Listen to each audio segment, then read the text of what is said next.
Welcome, welcome, greetings, and welcome, dear friends. This is our collective consecration of this cyberspace. That's how we like to begin these things, by creating, through our highest intentions, a sacred space where the redemption of the fallen electric light can occur in a practical application of spiritual science. So yeah, we were all about being practical, and I think it's always a good practice to include some collective spiritual hygiene, especially when we enter this realm. And we were chatting amongst each other about this idea of spiritual hygiene the other day, which I think it's really kind of important to be aware of. So as I light this candle here, and I invite you to do the same, if you want to bring in some fire, right? So we can really enkindle the warmth of our striving, and engage our heart thinking, so that the goodwill of our intentional community can shine out with healing light into all the ethers, and purify the astral realm, and yeah, just create a space of light. And I don't know if anybody's been able to see the moon, but we're on the waning side of the full honeymoon of June, right? The strawberry moon. And with the high life that we're living here with the summer solstice, it's still shimmering in our rear view mirror, right? It's still there. Yeah, this time of year, it's so sweet and it's so rich, and there is so much to ponder. And we could delve into the mysteries of Stonehenge, or we could go to Newgrange, or we could enter or center on the ancient mystery traditions, or we could sink into the Midsummer Night's Dream. It is a magical time to communicate, right, with the plant and fairy spirits. It's the herb harvest, after all. I don't know if you all been making pesto like I have, but and the St. John's wort is really popping up in the garden right now. Just glorious. But no, we won't be talking about those things specifically today. Although it is, I think, important to acknowledge the continuum, the continuation, the through line here. We really have to, it helps us to contemplate the evolution of human consciousness, and how this can be witnessed in the festival life through the ages, experienced through the initiatic rites, now in a new Christic way. And yeah, I don't know, I always think about that through an understanding of karma, we can begin to realize that we were those ancient people, right? I know Lisa and I talk about that all the time, right? And that our work today is to strive to bring the essence of these workings into a renewed form as the new mysteries of anthroposophia. Awakening and applying our human wisdom.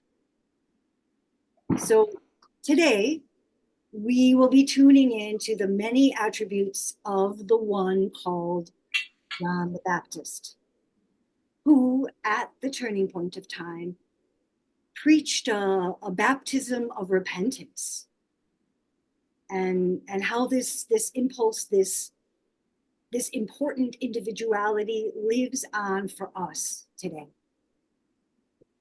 And we'll also explore the Archangel of Summer, Uriel, right, which is connected to old Saturn. So, you know what? I think I'm going to put a little screen share up here. Forgot to do that. Yeah. So, yeah, this is what we're doing. I'm giving you the little breakdown of what we're doing today. So yeah, a little bit with Uriel, really bringing this gaze of warning into our summertide expansion to help us transform our vices into virtues, tuning our summer dreams into a lucid activity. And I don't know about you, but I find that it's really kind of hard to work to really bring in the clear thinking at this time of year. So for me, it's really helpful to create some art, and I love to do these collages. It really, I feel like it's it's going to be part of our offering today. It will accompany our leading thoughts, because for me, doing art really helps to bring the spiritual concepts into a imaginative picture worth 1,000 words. And I think it's a very Rosicrucian impulse. Jeffrey was showing some of the sacred geometry that he was working with earlier. So I know it's going to be a lot to, it takes a lot to create them, but I'm going to warn you, we're going to go through them fast. So you'll, if you're interested in looking at these imaginations in a deeper way, you'll have access to the recording later. And so also what we'll be doing is some folk eurythmy and movement gestures from the Michael Chekhov work with master teacher Lisa Dalton. And we will also take some time to pose our questions to the cosmos in our breakout session. And I didn't talk to Richard about this beforehand, but if there's time, I'm hoping, if there's some interest, maybe Richard Cloud will, who's the Grand Master of the Mysteria, Mystica, Americana Lodge. We're the North American representative of the International Mizraim Alliance. So we just returned from Sweden, and we held this beautiful gathering of the Mizraim Alliance there. And I'm wondering if Richard might want to speak a little bit about this initiative that we're all part of later on. I will, yeah. Good, okay, we'll see. And I wonder if anybody else on the team has anything to say before we commence. Yes, just very briefly, if anyone is so inclined to draw or create during this, feel free. We'll have an opportunity to share it a little later. So if you're inspired to be drawing during this, or creating, or geometry, or whatever, please do. Beautiful. Right. So now, I think what better way to communicate, what better way to commence than through the art of song and poetry. So this, I feel like it really opens the way into the higher worlds. It really helps to create this sacred space in the here and now.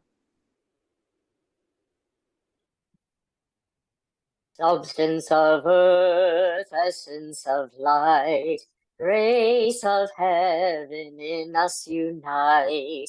Substance of earth, essence of light, grace of heaven in us unite. Substance of earth, essence of light, grace of heaven in us unite.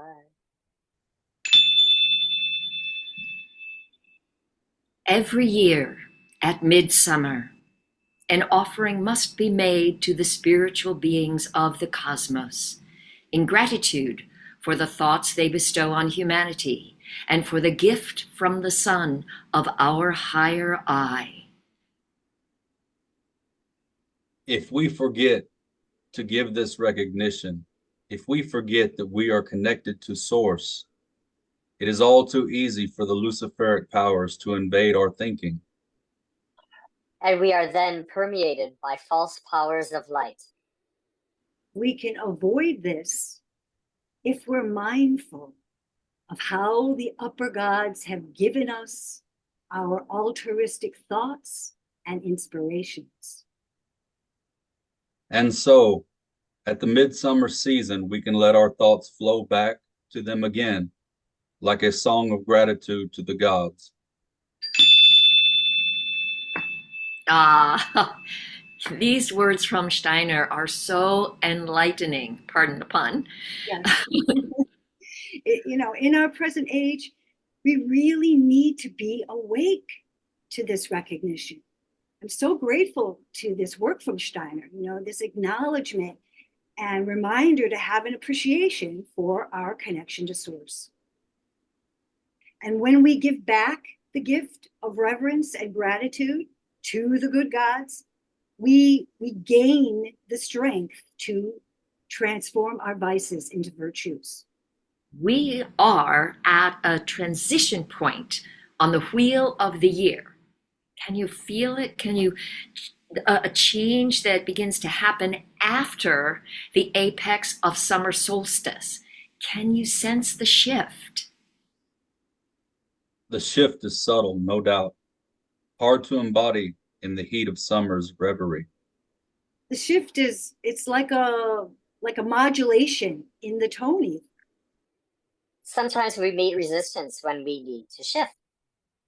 It's easy to get caught up in how nature pulls our soul forces out to the periphery at this time of year. An exuberant expansion into the heights, right? I know you feel it. It allows us to mingle with our cosmic creators. When thinking about the in-breath and the out-breath as a cycle of life, an expression of the soul of the earth. We learn from spiritual science that after summer solstice, the earth's soul, which is now imbued with the cosmic Christ, has been fully exhaled out to the periphery to become intermingled with the grandeur of the highest cosmic mysteries, where the pure forces of life exist among the stars.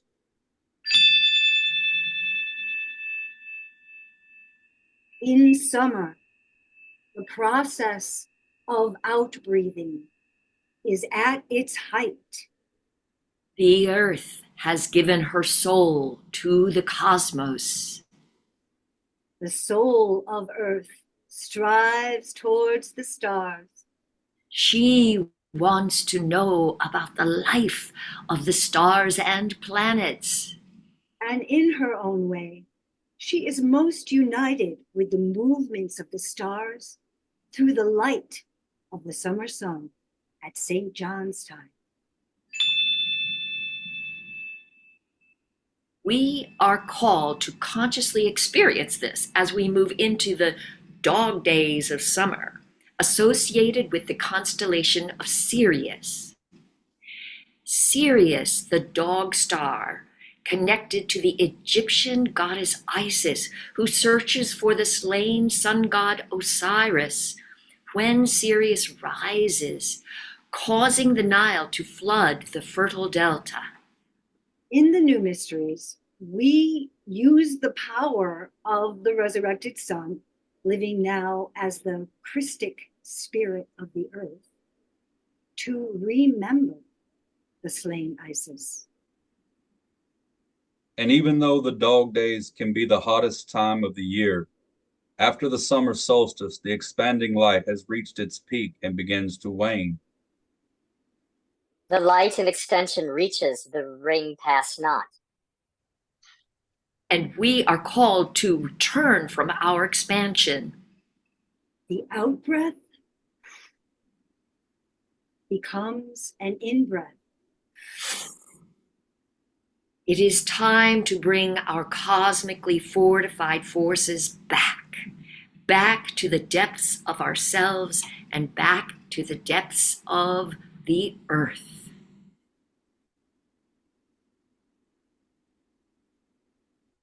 Now, I will invite you to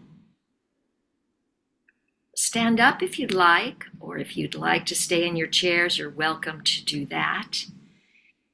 And we encourage you to take an opportunity to move and experience this process of allowing ourselves to expand and contract a little bit. And this is a little different from our eurythmy expansion and contraction, which operates very much on the upper body. we're going to invite you to engage the lower body as well. Normally in eurythmy, we might be moving through the space, so we can't, while we're expanding, so we can't necessarily do that. But in this case, we want to allow the lower body, where our will really lives, into it to also experience this process. So if we begin just in a state of reverence and allowing ourselves to imagine our own personal sunlight in the center of our chest. And it has expanded. Imagine radiating that light and expanding the arms and the legs out. And the etheric forces travel out. The astral, the energy, the spirit forces opening, broadening your stance and allowing your arms, imagining they can radiate all the way up into that bright summer sun. And now imagine that our energy is so far out there that we are very light on our feet. But the sun now passes its point, and it is time for us to draw these forces into us, bringing ourselves, our legs gradually, our hands, our arms. Imagine drawing these energies into us, into us, into us. Preparing our body to go through the process that it will go through and nature goes through as we move from the summer solstice in toward our winter. One more, opening up and drawing and receiving these sun forces into us, beginning to feel the turn, letting the legs come in as well. Thank you.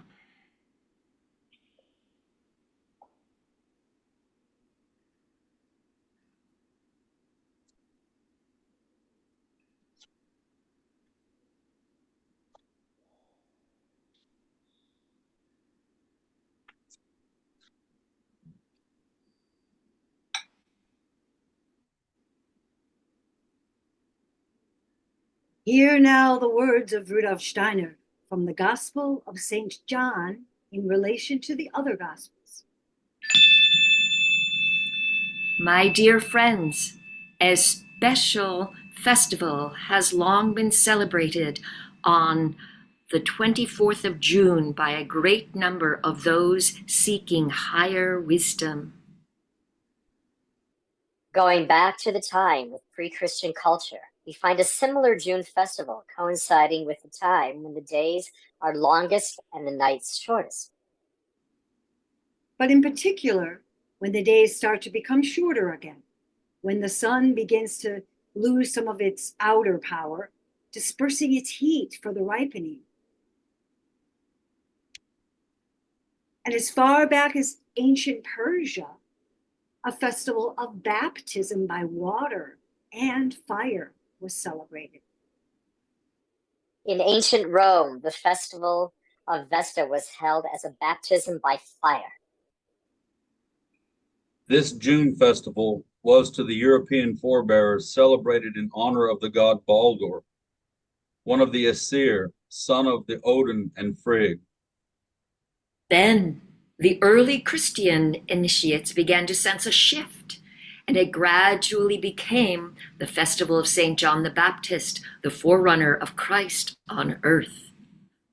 A festival in honor of the one who prepared the way for the most significant event in human evolution. A festival to make straight the path leading us to the deed of Christ. Its whole significance for the development of humankind is revealed in the Gospel of St. John. Ever and anon, we are told that there are those who know of such events in advance and can foretell them. This implies that these events are not arbitrary, that they must unfold, and that some are called to work and prepare for them. I think it's you and me, right? In order that these deeds may come to pass. And the last of the Hebrew prophets, the forerunner of the Messiah, who has special spiritual gifts, who is able to see deep into the relationships within the evolution of humanity, proclaimed, and was able to clear the path for the Christ. Our present age now calls for a new revelation of this greatest event. And it is the aim of anthroposophy to be this revelation. And for this reason, it is fitting that today, when this message goes forth to a larger public, that the Rose Cross should again be its symbol. First, let me characterize once more the basis of these Rosicrucian revelations concerning the life of Christ. Now, I just want to break character for a second, folks, and say that these words that you're hearing right now, this is from Rudolf Steiner, okay? So just a reminder, St. John in relation to the other Gospels. I was blown away when I read this, okay? His words: the Rosicrucians are a spiritual order that has fostered a genuinely spiritual Christianity since the 14th century. And before that, as a preparation through the ancient mysteries. This Rosicrucian order, ignoring all outer historical forms, has endeavored to bring to light the deepest truth of Christianity. The Rosicrucian order calls its members Christians of St. John. Okay, let's take a deep breath, because all of those words from Dr. Steiner, let's step out from the words of his lecture for a minute to make some connections. Yeah, it's really interesting to note that historically, many lodges working with Freemasonry celebrate two feast days of saints who are both named John. That's right. The feast of John the Baptist on June 24th and the feast of John the Evangelist on December 27th, marking the time just after the solstices of midsummer and midwinter. Throughout human evolution, the solstices have been honored as power points. So twice each year, we move into a window within space-time when sun and earth communicate in their extremes. There is a tipping point in consciousness working in service of our highest evolution that can be experienced when we make it our intention to do so. True. And unlike the equinoxes, which are all about balance, the solstices are a tipping point, fostering either a rebirth of the light at winter solstice, outpictured in many cultural festivals of light, including the Nativity, and ritualized at the feast day of St. John the Divine. And on the opposite side of the wheel of the year, where we are now, we experience a call toward the cultivation of an inner light, which we need to begin to build at this summer solstice time, so that we may have the forces to face the dark of the year, which we meet at Michaelmas time. The summer and winter solstices are key reference points in our solar year, marking this exchange of inner and outer light. And these two individualities with the title, John, holding the sun-earth polar unity, are sometimes mysteriously depicted together in the art by those who know the secrets of their esoteric connection. Some in the Rosicrucian tradition use the feast days of the two St. Johns for installing a new Grand Master or for ceremonies involving the laying of a foundation stone.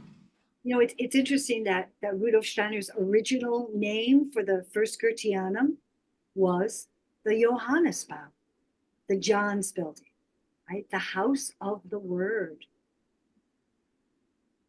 Although the Rosicrucian rites inaugurated by Rudolf Steiner in his Mizraim service do share a similar structure to what is used by the Freemasons, the rituals, the content, and work or of a purely Rosicrucian nature out of Rudolf Steiner, who emphasized that what he was bringing was not Freemasonry as such. The name Johannes, pronounced Ioannes, Ioa, is really a title. The title Johannes, Ioa,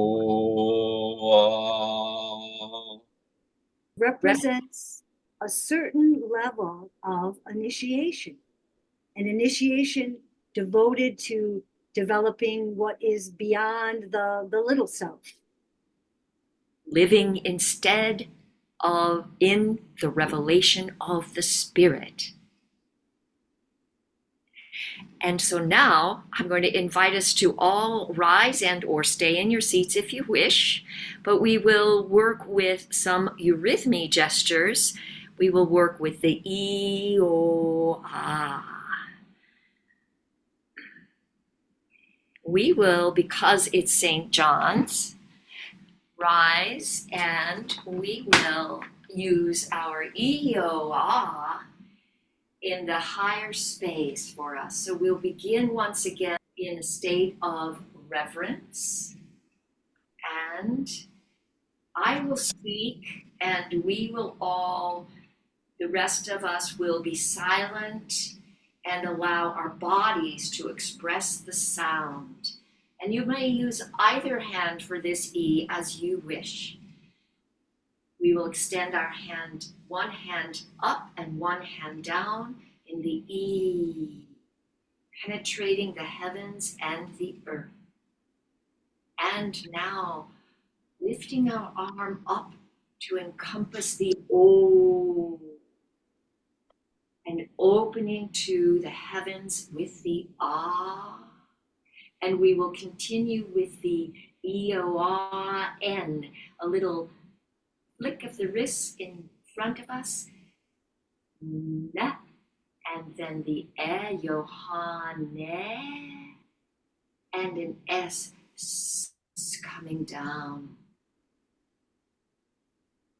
And we will do that 2 more times, coming to reverence, opening with the E, O,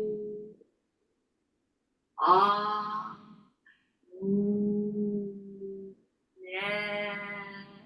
S,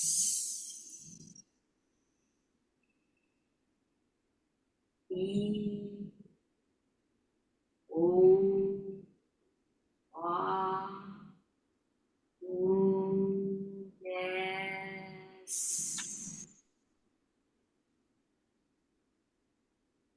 Ioannis. Thank you. Beautiful, Lisa.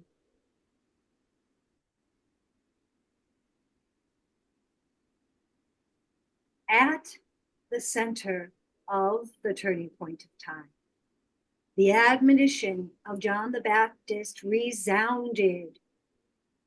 Repent, for the kingdom of heaven has come near. This is he who was spoken of through the prophet Isaiah. A voice of one calling in the loneliness, prepare the way for the Lord, make straight paths for him. We can remember that John the Baptizer was born 3 days after the summer solstice. 6 months before his cousin, the Luke Jesus, who was born 3 days after the winter solstice, when the earth is the most herself.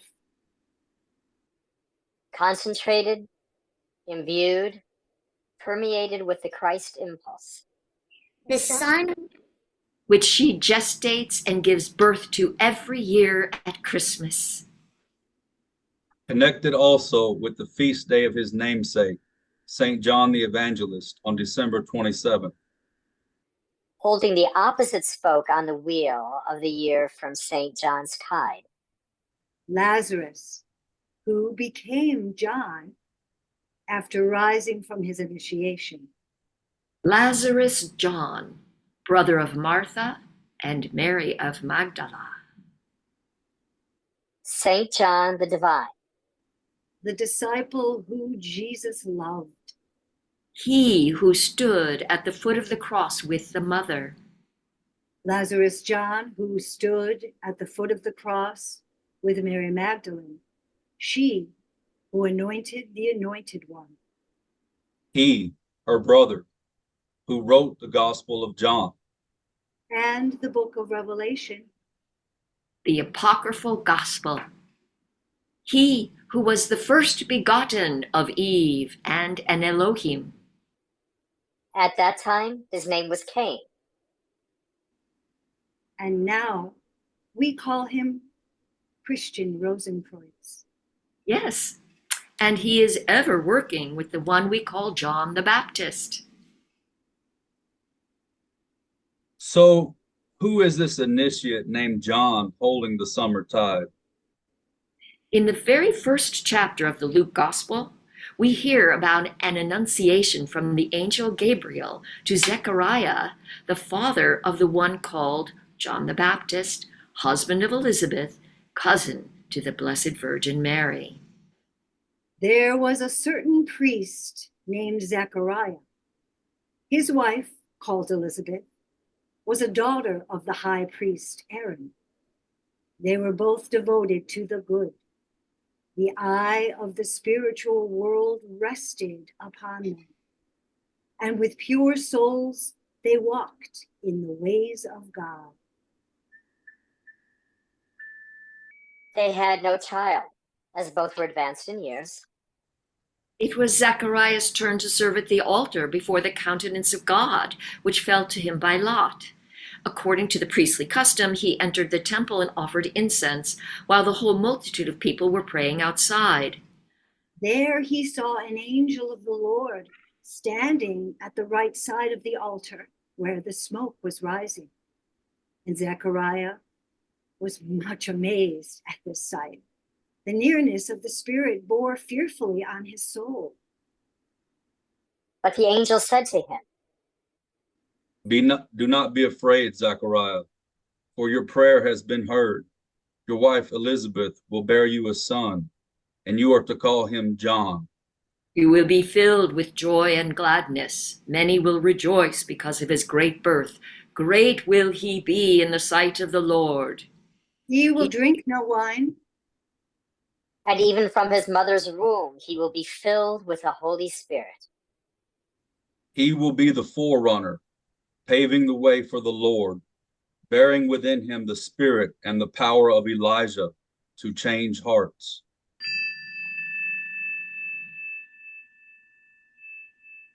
The next thing we hear in the Gospel of Luke is the annunciation of the Archangel Gabriel to Mary. The Holy Spirit will come upon you, and the greatest God will overshadow you. Therefore, the holy being to be born of you will be called Son of God. Then the famous meeting of Mary and Elizabeth. And when Elizabeth heard the greeting of Mary, the babe leaped in her womb, and the Holy Spirit filled Elizabeth, and she spoke the solemn and mighty words of the Magnificat. A mighty mystery is revealed here. And so, dear friends, as a way to unfold these occult truths, let us move through a little art history to let the images speak. Yeah, it's just fascinating how much art you can find. So many famous artists have used John the Baptizer as their subject. I mean, we could spend all day looking at these, but we're gonna go through them fast, and you can come back to them. So here's two by Da Vinci. Notice how many choose to depict him with that pointing gesture. And here are some more powerful works by Raphael and friends. In the third mystery drama, The Guardian of the Threshold, Rudolf Steiner gives us a mighty clue about the many facets of this influential individuality in the stage directions for scene 1. A hall of indigo blue leading to the rooms of the Mystic League. Above is the rosy cross. On each side, pictures which represent the prophet Elijah, John the Baptist, the painter Raphael, and the poet Novalis. I love this. Yeah, I mean, so part of the mystery dramas, Steiner's beginning to, really put his core mission of karma and reincarnation into practice. He's revealing long-held secrets known only to initiates. This occult artistic display, hidden in plain sight in the mystery dramas, as it was in other forms of art throughout the ages, hints at the connection between these incarnations. With the new Michael age, and especially after the Christmas conference, when the spiritual world granted Rudolf Steiner the ability to open the mystic vault, to speak freely, especially in regards to his core mission of karma and reincarnation, he reveals specifically in his last address that these are all the same individuality. And of course, there's more to the story. But before we go there, let's go through quickly again some more of this art and let it speak for itself. A few of Raphael's many Madonna paintings. In the altarpiece of John the Baptist preaching. Rudolf Steiner's spiritual science also discloses to us that the individuality we know of as John the Baptist was also Adam. Adam, who along with Eve were the first and oldest human beings. This occult secret also reveals to us that the eternal higher self of Adam was kept in the mother lodge so that it would be protected from the fall. We call this pure part of Adam the Nathan soul. The Nathan soul, safeguarded in the mother lodge, worked from the spiritual world in the pre-earthly deeds of Christ. And then incarnated for the first time as the Luke Jesus.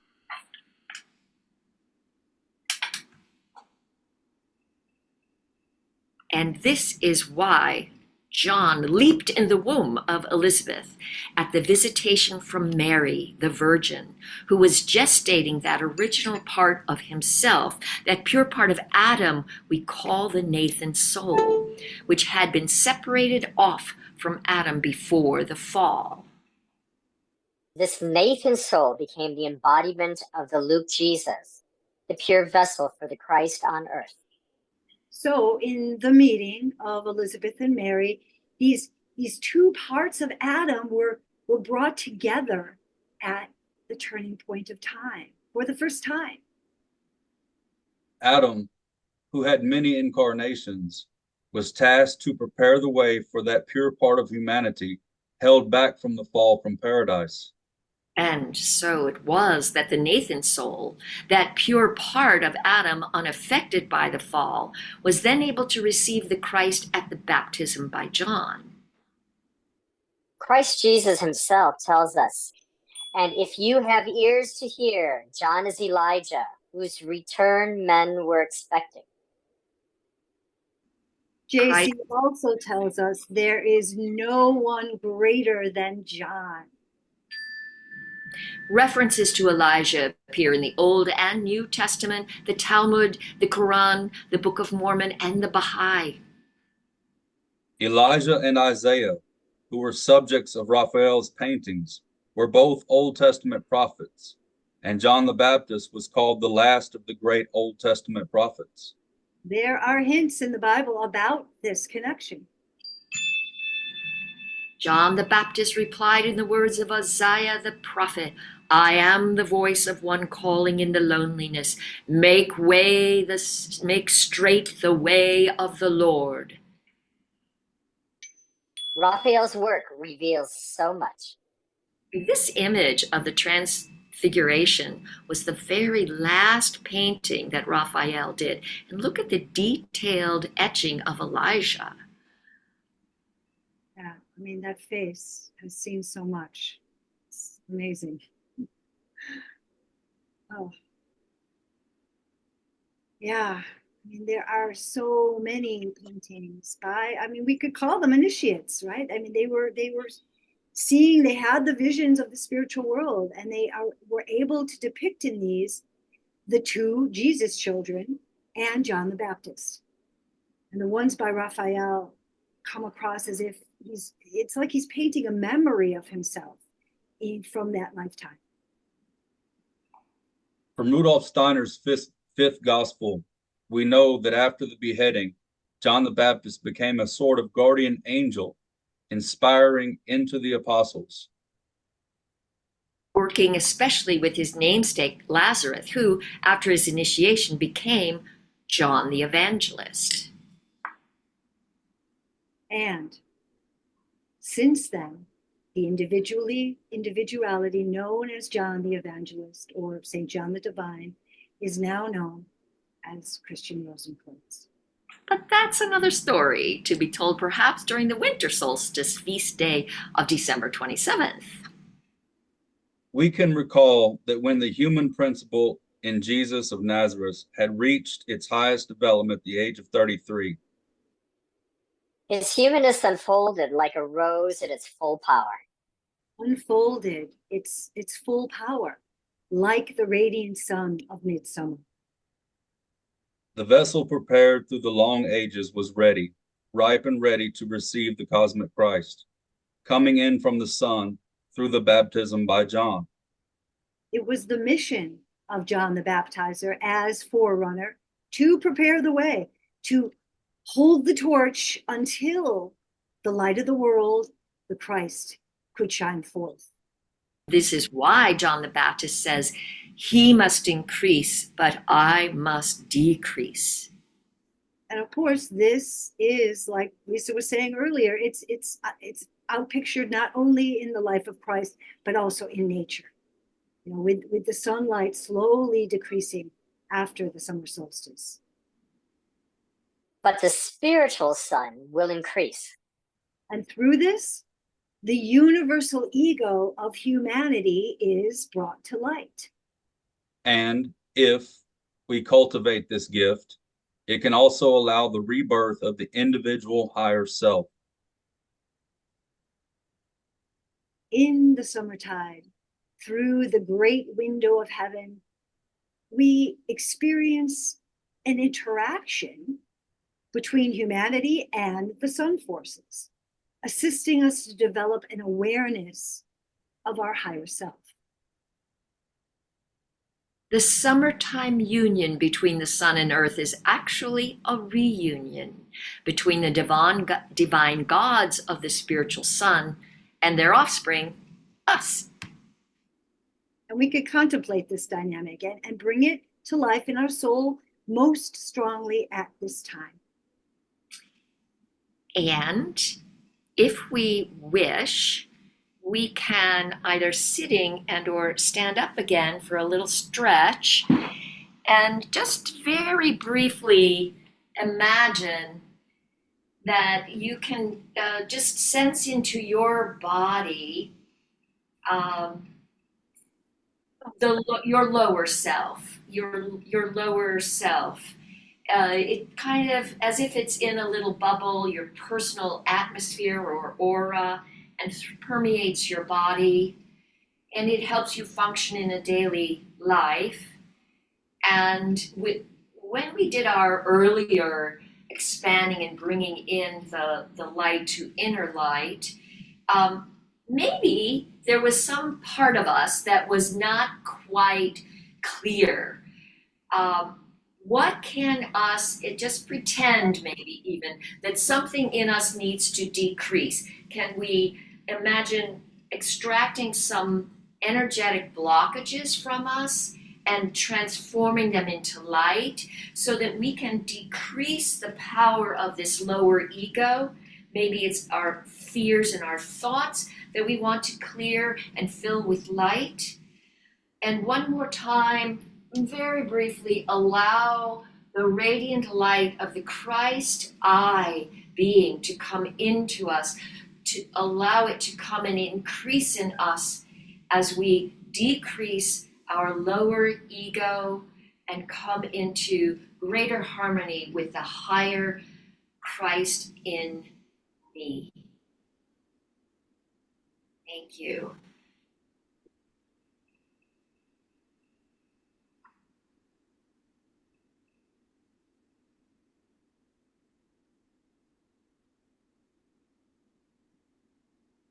And like the call of conscience from John the Baptist, the need arises to let the light of the higher I shine into our being, knowing that the union of creator and created is affected by all we think, feel, and do. The union of creator and created is affected by all we think, feel, and do. The union of creator and created is effective by our selfless love. And also by any disharmony from our imperfect deeds. Metanoia, change your heart and mind. The union of creator and created is affected by any disharmony from our imperfect deeds. And you hear the voice of conscience. At the fullness of summer, the light is so bright that it leaves no room for the shadow to hide. What is the voice of conscience? High noon is the hour of judgment. Is your conscience clear? Can we learn to be still enough to hear the voice of conscience? What will become of conscience? We can regard conscience as a seed that will make it possible for us to see our karmic consequences. This seed will grow and reveal our karma as a result of standing in the light of conscience. John the Baptizer's message is also a prophecy for the future. Which is now. The future is now. Now, and in the future. The metamorphosis of our conscience can allow us to see the etheric Christ. When we change our heart and mind. This is a metamorphosis of our conscience.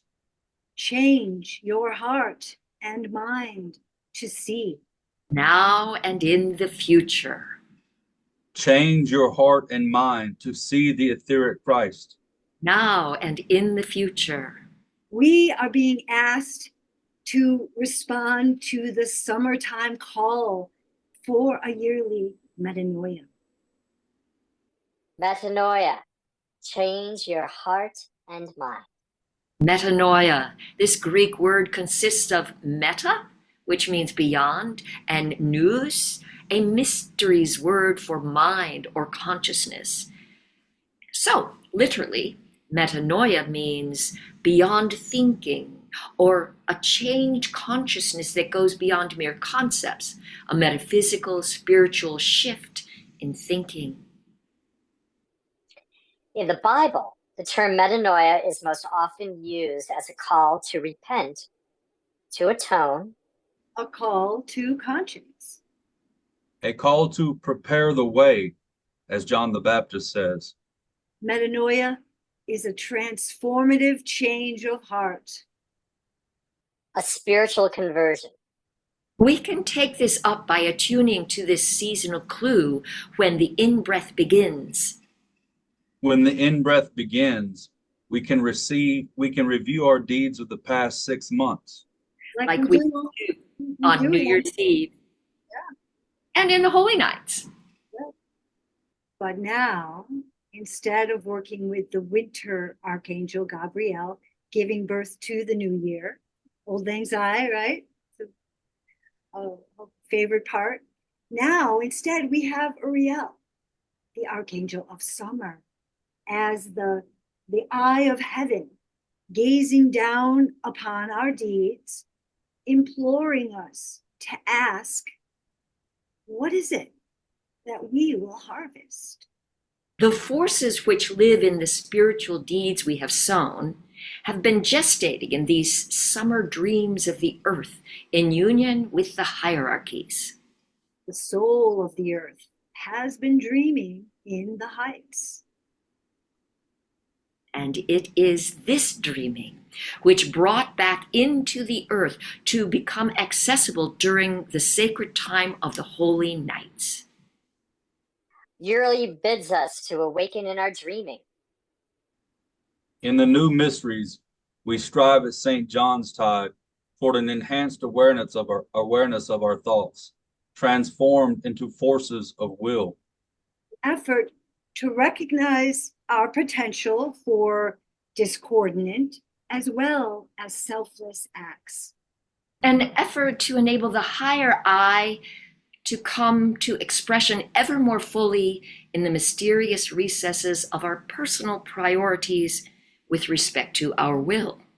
In the new mysteries, In the new mysteries, we strive at St. John's tide. In the new mysteries, we strive at St. John's tide toward an enhanced awareness of our thoughts and how they affect our actions, So that our deeds may add to the advancement of the earth's being. and at St. John's tide, this archangel of summer, Uriel, which in Hebrew stands for the radiance and fire of God, hovers in the heights. And Uriel is described as weaving his being out of the golden radiance of the elemental beings, interweaving with the sun. Look at the picture.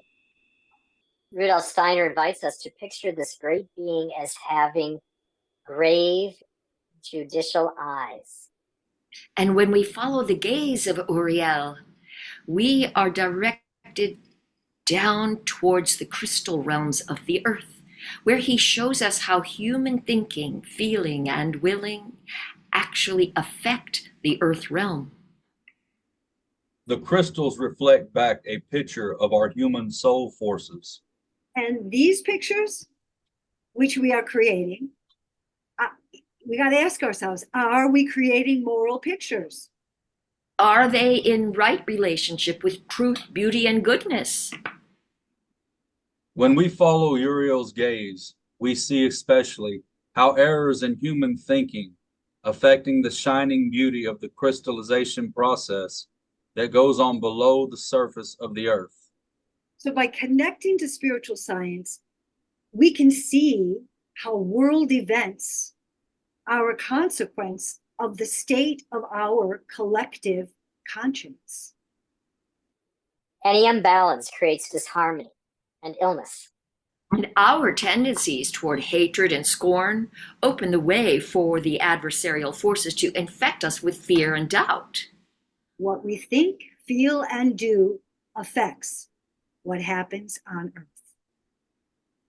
Our imperfections are the reason for Uriel's serious, judging gaze, for he looks down and compares human error with the living activity of the divine blueprint, which is meant to shine out in the crystals of the earth, where the result of our soul forces are reflected.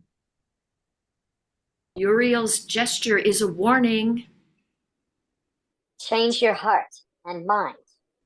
Uriel's serious, judging gaze is a warning, indicating what we ought to do to receive the baptism of repentance. Change your heart and mind. To be able to give birth, like the Madonna, to the Christ within us. For when we look up, When we look up and out, When we look up above in the clouds, appear shining pictures of beauty and virtue, our true goals. Our true goals of beauty and virtue, woven out of the sun's gold, are there, which humanity can take in and express. We take in this sun gold. we contribute to this sun gold. we weave sun gold. We manifest beauty and virtue. We achieve the sun gold radiance for ourselves and for the earth. Will we? Will we use the golden light to lift ourselves up from complacency to repair the breach? Will we empower our thoughts to work for a more perfect future? Uriel calls us to transform our vices into virtues. The summertide metanoia calls for us to transform our vices into virtues. If we can understand the connection of human morality with the crystalline element below, and of human virtues with the shining beauty above, the connection of human morality etched in the crystals below, and the connection of human virtues with the shining beauty above, and if we take these connections into our inner experience, spiritual science tells us that the real St. John's imagination will come to meet us. The St. John's imagination will come to meet us through our conscience. To spiritual observation, there appears, and this is what Steiner tells us, a kind of culmination, a picture of our conscience. This imagination is represented in what Steiner drew on the blackboard during his lecture on the 4 seasons and the archangels. Above, illuminated by the power of Uriel's red eyes, we can recognize the wisdom of Sophia as a white dove. So we're looking at this drawing that Steiner did, right? And we can see below there's this silver sparkling blue, and it's arising up from the depths of the earth. And this is bound up with human weaknesses, our errors. It's gathered up and held by the Earth Mother. We can call the Earth Mother Demeter or Mary. The Earth Mother has many names, and she brings together in our imagination all the secrets of the depths.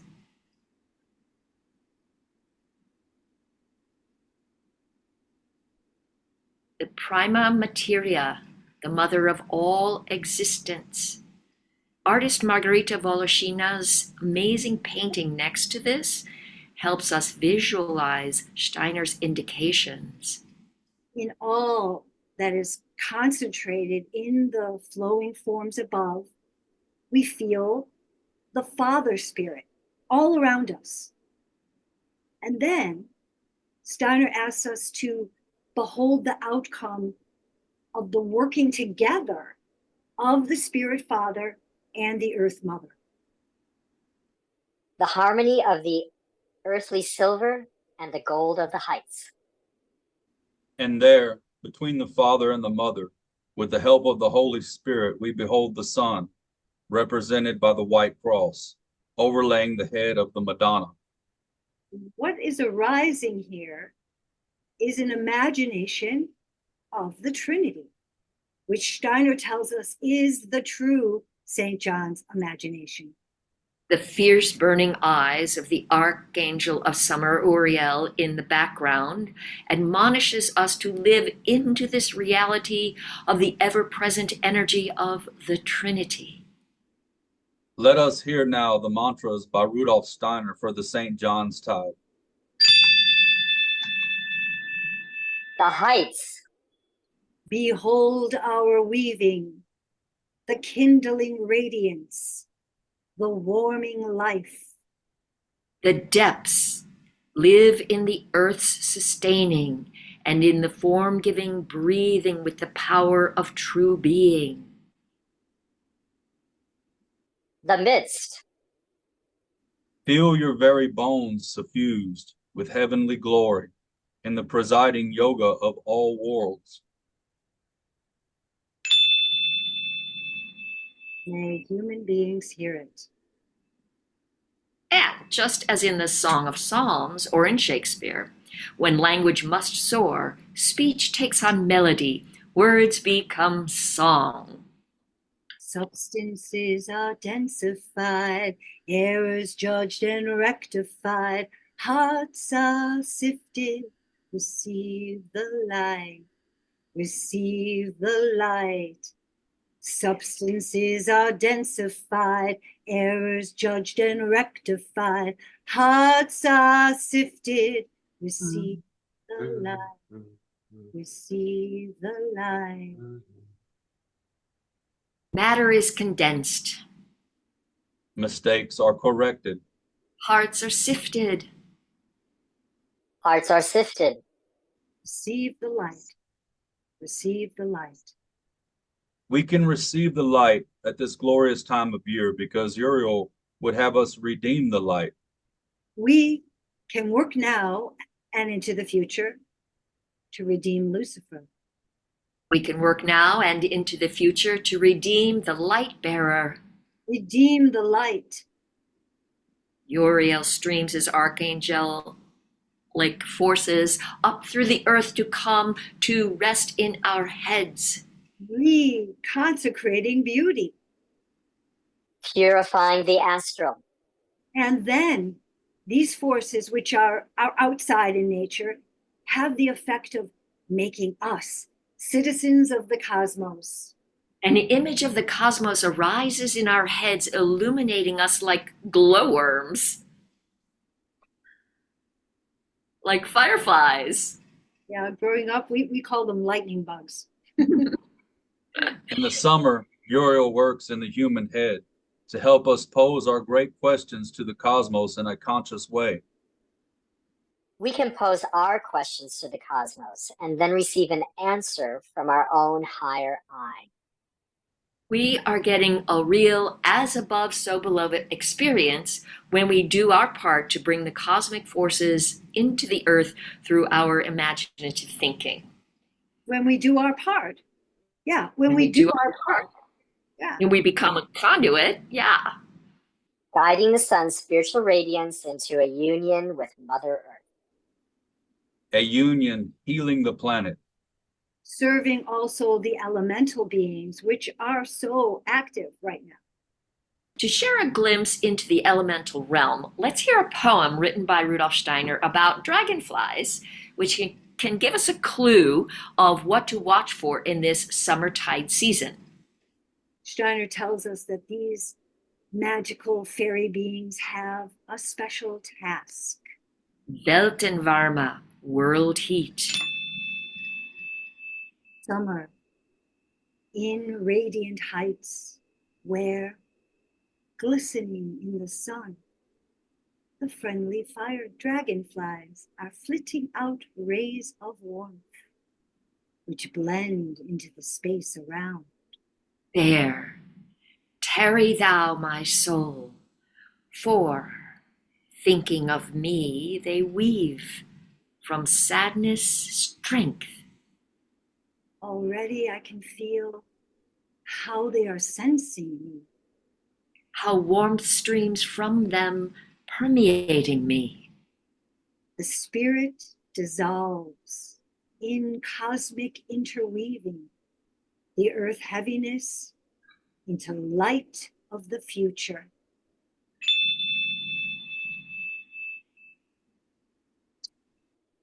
Wow. After hearing that, I will develop a whole new relationship with these summer helpers.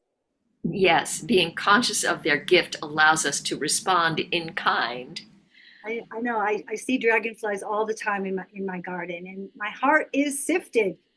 You know, it definitely, yeah, it really helps me to receive the light. Mm-hmm. You know, Adam Biddleson shares some insights about St. John the Baptist. You herald spirit by the Father's grace, abiding witness to the light of lights, look on our seeking. All we have done on earth that left its trace. And all we say sounds on for spirit ears. Help us at our judging. Baptizer of the waking soul, lead out our lives from barren conflict in the dark into Christ's presence. Let's sound the music of your faithful heart, prophet of old and days to come. For the brother and sisterhood of all, in the glory of Christ. we can will to experience now during the summer tide season, during St. John's tide, this mysterious connection between the forerunner and the archangel of summer. Such powerful imaginations. Let's take a breath, letting all this percolate within us. Yeah, we've definitely been going way too fast. I'm sorry. Way too fast. Way too fast. But it's okay. It's okay. It's all right. It's okay. It's like ice cream. You don't want to eat it too fast, you get a headache, but we're working on it. And you know what? We're going to stop talking for a little bit now, and let's come into our practicum, okay? So that together we can start asking some questions, right? What are our cosmic questions, right? Consciously, we're going to create, we're going to do some social arts, right? So when we're in this modern renewal of the summer mysteries, we can consciously come together in community to ask our cosmic questions. And here's a question that you may choose in the breakout.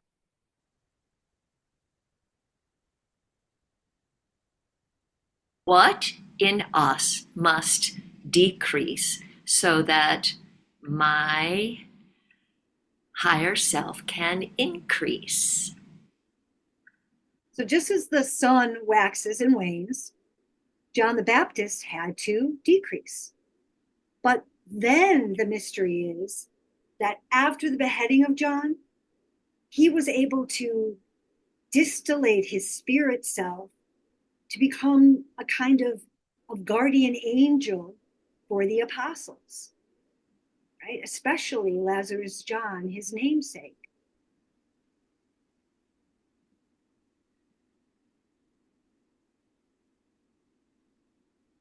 It's important to take the time to think about how, when our little ego decreases, we grow in Christ, which gives us the forces to serve, right? The true power of our higher I will increase like Christ increases in the earth's existence.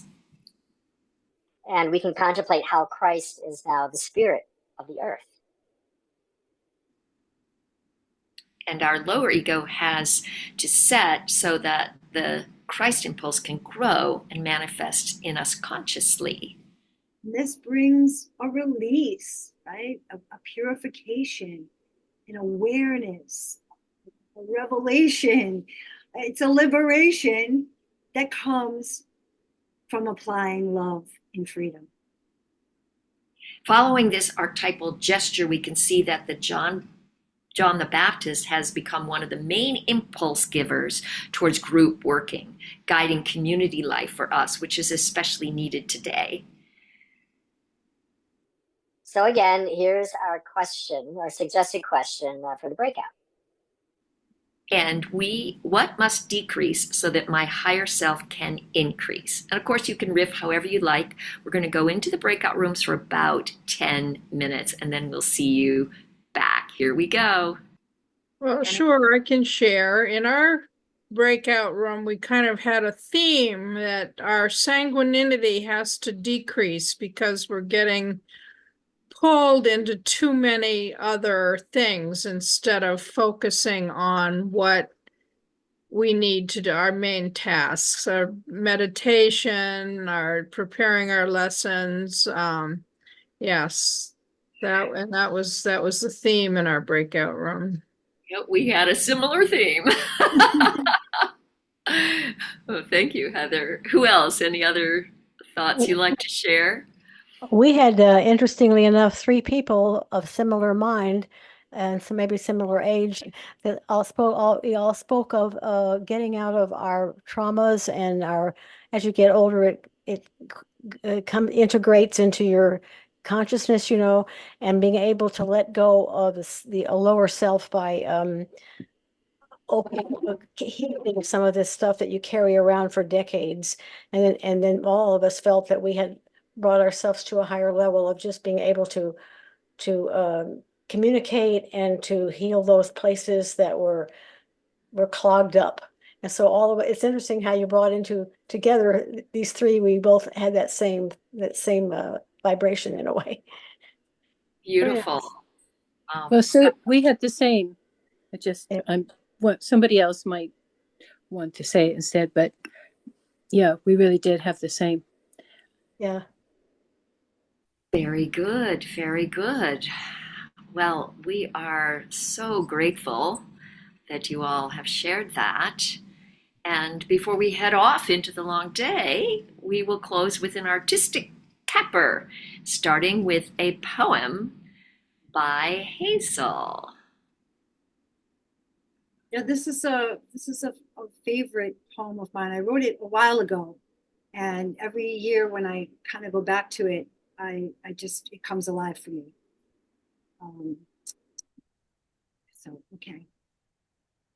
Hot horns of light frame the dreaded forerunner, wild Pan the Baptist, with wart and rue in his pouch, locusts and raw honey on his breath, anoints the mistletoe in the oak grove.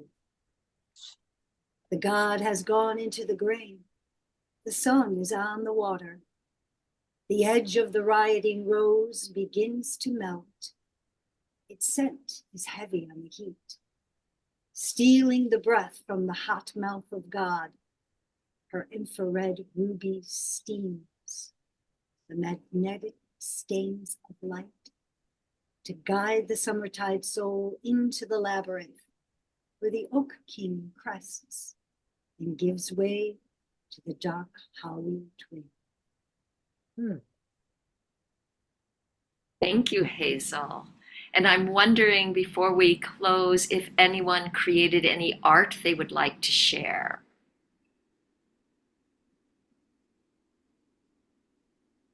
Anyone?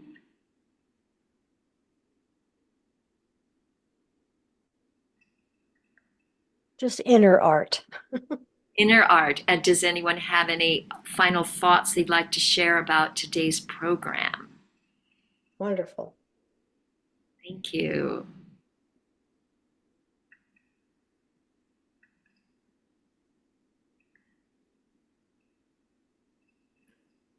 For me, it has been a serendipity experience. It's just very positive, very timely. Thank you so much for this opportunity and for all the work you put into creating these events and everything, the lining up, and thank you everybody for participating. Yeah, I have to agree. I think it's gorgeous what you do, the narrative, the way you go back and forth, and you've scripted it, and then all of the pictures. It's spectacular. It's really, really amazing. It's wonderful. It's wonderful. Maybe next time we can get you to come and do some with us. You've done it before with us. Yeah, I did. Yeah, so we'll talk. Thank you, Elizabeth. Any other thoughts before we? Just to say thank you. Y'all did a great job. I've enjoyed it. Happy St. John's Day. Thank you, Travis.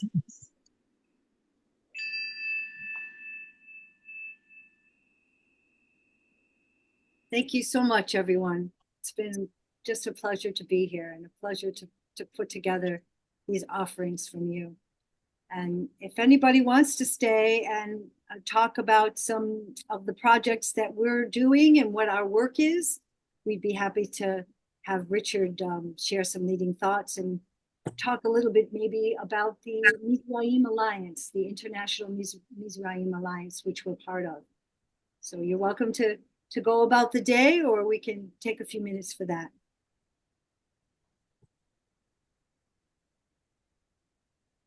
All right. We still have several left, don't we? Yeah. I've got to run, actually, so I've got to run into Little Rock. So I just want to say bye. Thank you again. And sorry, Dick, I didn't mean to cut you off. Okay. Well, I just had a question about the upcoming thing with Mary Magdalene. I couldn't sign on. Then I signed in. The lady called in, and before I could get it says unknown caller. I couldn't reach her again. I left a message at on the answering service. Yeah, I'm sorry. It's it's an Infinity Foundation. They are very low staffed, and I will let them know again that you're looking to reach out. We do have a month, so we'll make it happen, Richard. Thank you. Okay, good. Thank you. Thank you.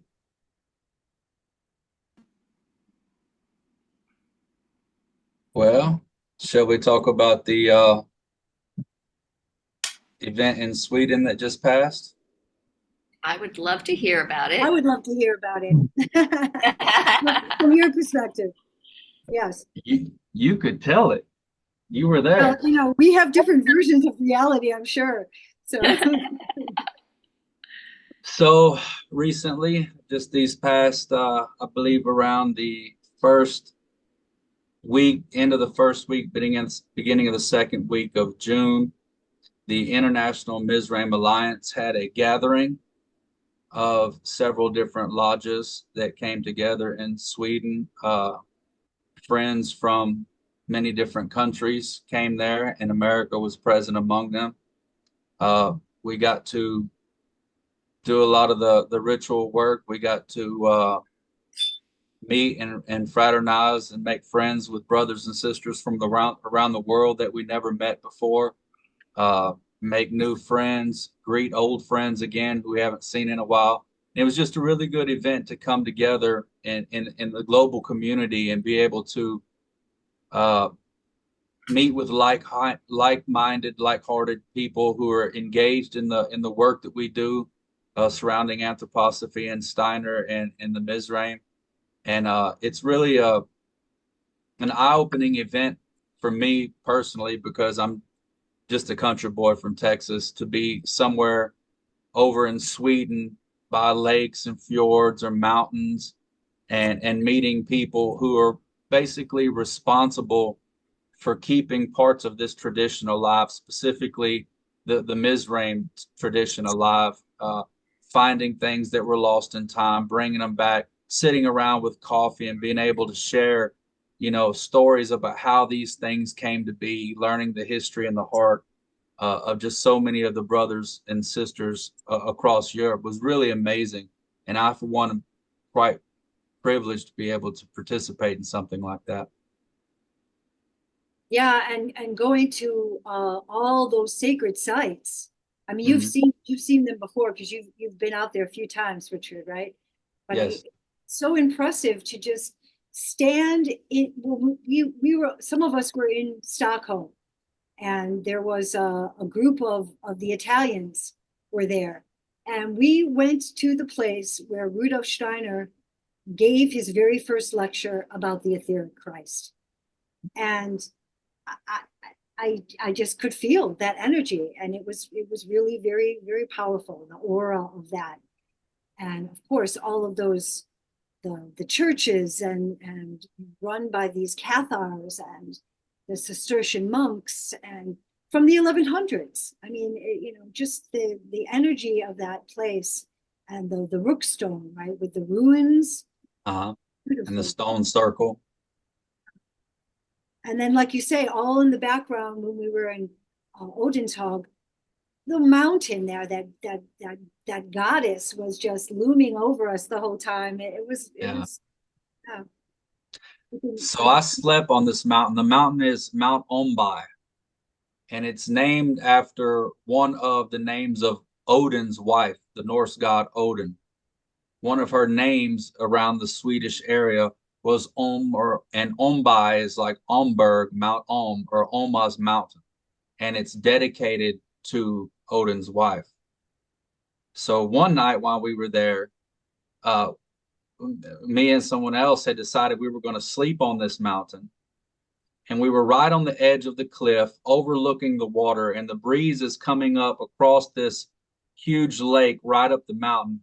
And I got cold because I'm from Texas. The Swedish natives didn't seem to have a problem with it at all, but I was a little bit cold and started a fire, and the wind was blowing. And of course, it's 3 o'clock in the morning and you can still see the sun on the horizon. So it never quite went dark. But it was at its coldest with that, you know, breeze coming across the lake there. So, and I was already prepared for the night by stories of the the wild pigs and the wolves that roam the mountains of Sweden. So so I was up already, got there at 3 o'clock, couldn't go to sleep, staring into the fire, waiting on these wild pigs and stuff. And finally, just at dawn, we just got up and, continued on with the trip and just met back up with everyone else and had a great time. But it was a memorable event for sure. And it's really amazing to feel the extension of the work that we're trying to do here in America, which is very young, and to feel the support of these people, like you say, who have this connection all the way back to Steiner's time. And it's beautiful to come together in community and share and do this work. So yeah, for sure. Yes. So there's a sorry. No, go ahead. Can I ask? I'm not even sure what the question is, but it sounds like something different or something more. And do you know what I mean? I've never heard these words before. I've not heard Misraim or yes. Mysteria, Mystica, Americana, and this. I didn't know what it is. And I don't know. I just don't know. Nothing. Okay. So what I know quite a lot about anthroposophy. I mean, right. I do. So just to say, yeah. Okay. So before founding the Anthroposophical Society in 1912, Rudolf Steiner's esoteric circle within the Theosophical Society was known by various names. Sometimes he called it FM, the abbreviation FM for Freemasonry. At other times, he called it the Mizraim Dienst or the Mizraim Service. And what this is a series of degrees, like Masonry has degrees, like you have first degree, second degree, with rituals that embody the spiritual path of the soul's progress. So Steiner created 9 degrees, 9 rituals within an order or a group that he called the Mizraim Service that has a Masonic structure. And when you take the first degree, it's an outer ceremonial enactment of what the soul experiences inwardly, also at the first degree. And so then you can go through that ritual and you wait an amount of time, you study the work and the exercises that come with each degree, and then you can advance to the second degree and the third degree and so forth and so on, up through the degrees of these rituals that Steiner wrote. All of this kind of faded into the background when the World War started, and Steiner had put some of the lodges around Germany to sleep and never woke them up again, but instead created the Anthroposophical Society, which was a continuation of these same type of teachings, but without the ritual element. So the Anthroposophical Society has all of the same knowledge and awareness of the Michael impulse and the etheric Christ and the Christ impulse and all of the teachings, but it is without the ritual enactment of the degree process of the soul. So you don't have for example, in the Anthroposophical Society, with its vast amount of information and the things it's done, you don't have a ritual that you act out the first degree of the soul's progress that Steiner talks about, or a second degree. And that's what the Mizraim is. So a group in Sweden is the leader globally of those rituals, those rites. It was known as the Swedish Mizraim Alliance, and it's based out of Stockholm. They're the ones who've done the research, who have found the rituals, who have put everything back together and kept it alive.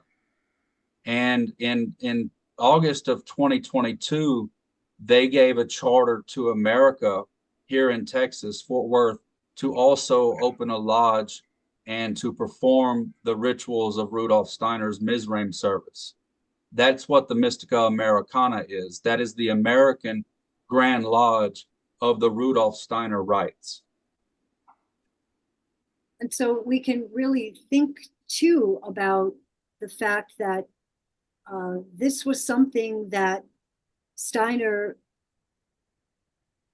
continued in 1921 with his Yes. small group of esoteric students. So it didn't completely die away in Steiner's lifetime either. A group of people were still working with that up till the time that he died. And the way I like to think of it is we have in the Anthroposophical Society the work that Steiner gave us, like you say, based on the Michael age with what we call the first class. And that is a reflection of the Michael school that occurred in the spiritual world, which we can maybe think about that we were participating in our life between death and rebirth. And then he speaks about how after this Michael school, later on, there was what he called the Michael cultus. So it had a more ritualistic aspect to it. And it was the same thing that happened in the spiritual world, attended by great spiritual beings as well as human souls like us. And so he was able to bring down in his short lifetime the first class. And then what we're doing with the Mizraim could be considered elements of what could have been developed in what we could call the second class, in the sense of this ritualistic aspect, sort of taking all of the information, all of the knowledge of the Michael school and putting it up on its feet. Right. Yeah, and that's exactly what he said as well, that he wanted to bring the ritual back for the second class. So that's precisely what we're trying to do. Yes.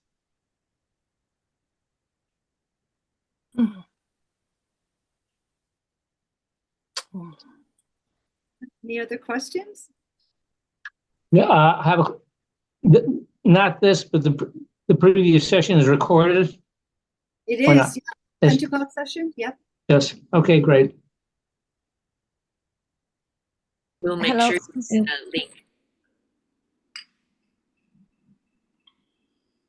Yeah, Elizabeth, do you have any more questions or any observations or responses? That's a good question. I've got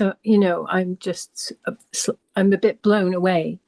I don't know what the rituals are, and I have the feeling it's a lot and very big, and it would be to say, well, what are the rituals or something like that? I probably is too much right now. Elizabeth, yeah. have you worked with the mystery dramas? A little bit, just a little bit. So we did talk about that a little bit today. We gave some little hints about that. So you can see some of that he created in the mystery dramas. He showed some of that ritual work there in a sense. That's a beginning of it. Yeah. And also look at GA 265. GA 265.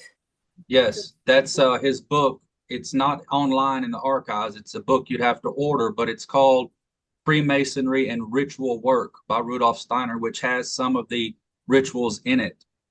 Yeah. Right there it is. Hazel's holding it up. Yes, got it.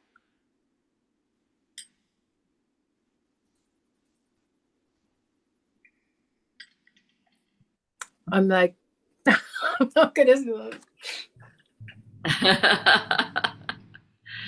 I can say, thank you. Yeah, I mean, this is, it's all kind of a new thing for, I think, a lot of people.